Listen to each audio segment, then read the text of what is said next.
বুলবুল, নাটোরের শীতের দাপট কেমন দেখছেন? আজকের তাপমাত্রা সেখানে কত? সেই সাথে জানাবেন যে সার্বিক দুর্ভোগ নিয়ে সেখানকার মানুষ কি বলছে, বিশেষ করে কৃষি বিভাগ কৃষকদেরকে কি কি পরামর্শ দিচ্ছে ফসল রক্ষার ব্যাপারে জানাবেন। লাবণী, আজকের তাপমাত্রা কিন্তু এই মুহূর্তে আমরা যেহেতু নাটোরে আবহাওয়া অধিদপ্তর নেই, সেটার কোনো অফিস নেই। কৃষি বিভাগের যে তাপমাত্রা পরিমাপ যন্ত্র রয়েছে, তারা ফরকাস্টের মাধ্যমে, বিশেষ করে গুগল ফরকাস্টের মাধ্যমে এবং অন্যান্য ডিভাইসের মাধ্যমে তারা দেখে থাকেন। আবহাওয়া অধিদপ্তর না থাকার কারণে সঠিক যে তথ্য সেটি কিন্তু আমরা এই জেলাতে পাই না। এবং কৃষি বিভাগ বলছেন, এবং গুগল যে ফরকাস্ট, সেখানে দেখা যাচ্ছে যে 12 ডিগ্রির কাছাকাছি তাপমাত্রা রয়েছে আমাদের এই জেলাতে।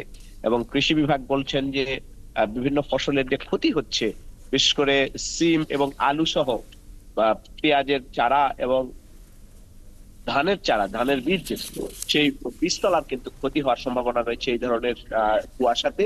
সে কারণে কৃষি বিভাগ পরামর্শ দিচ্ছেন যে এই ধরনের যে চারা জাতীয় যে ফসলগুলো, পেঁয়াজ বীজ এবং ধানের বীজতলা, সেসবে যেন কৃষকরা পলিথিন দিয়ে ঢেকে রাখেন, যাতে এই কুয়াশায় সেগুলোর ক্ষতি না হয়, এই ধরনের পরামর্শ দিচ্ছেন। পাশাপাশি আমরা কৃষি বিভাগ বলছেন যে এটিতে যেহেতু এক দুই দিন মাত্র শীত নেমেছে এবং কুয়াশা পড়ছে, তো খুব একটি বিচলিত না হওয়ার পরামর্শ দিচ্ছেন কৃষি বিভাগ।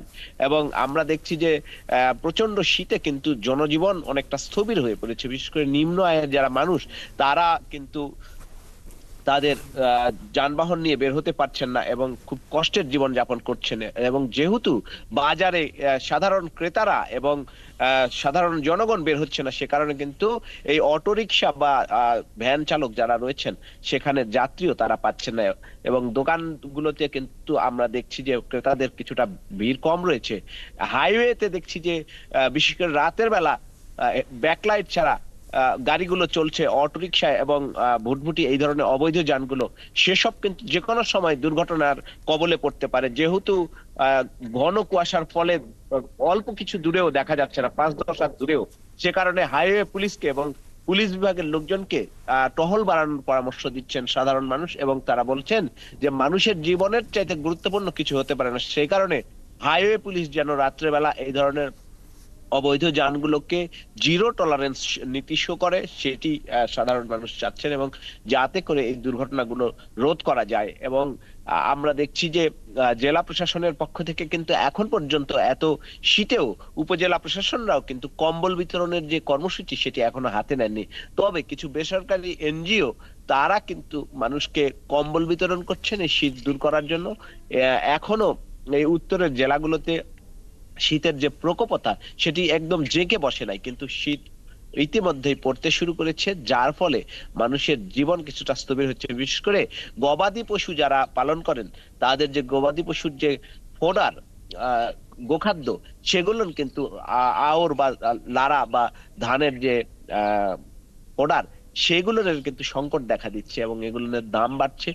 বিশেষ করে সাধারণ মানুষ যেহেতু, যারা গবাদি পশু পালন করেন, তারা যেহেতু ক্ষেত খামারে যেতে পারছেন না, ঘাস সংগ্রহ করতে পারছেন না, সেজন্য মানুষের পাশাপাশি গবাদি পশুরও কিন্তু প্রচন্ড রকম সংকটে পড়তে হচ্ছে। এবং বিশেষ করে হাসপাতালগুলোতে শীতের রোগীর সংখ্যা বেড়েছে এবং শিশু এবং বয়স্করা এই শীতে খুবই কষ্ট পাচ্ছেন, এবং তাদের নিউমোনিয়া থেকে শুরু করে অন্যান্য রোগগুলো হওয়ার সম্ভাবনা দেখা দিচ্ছে।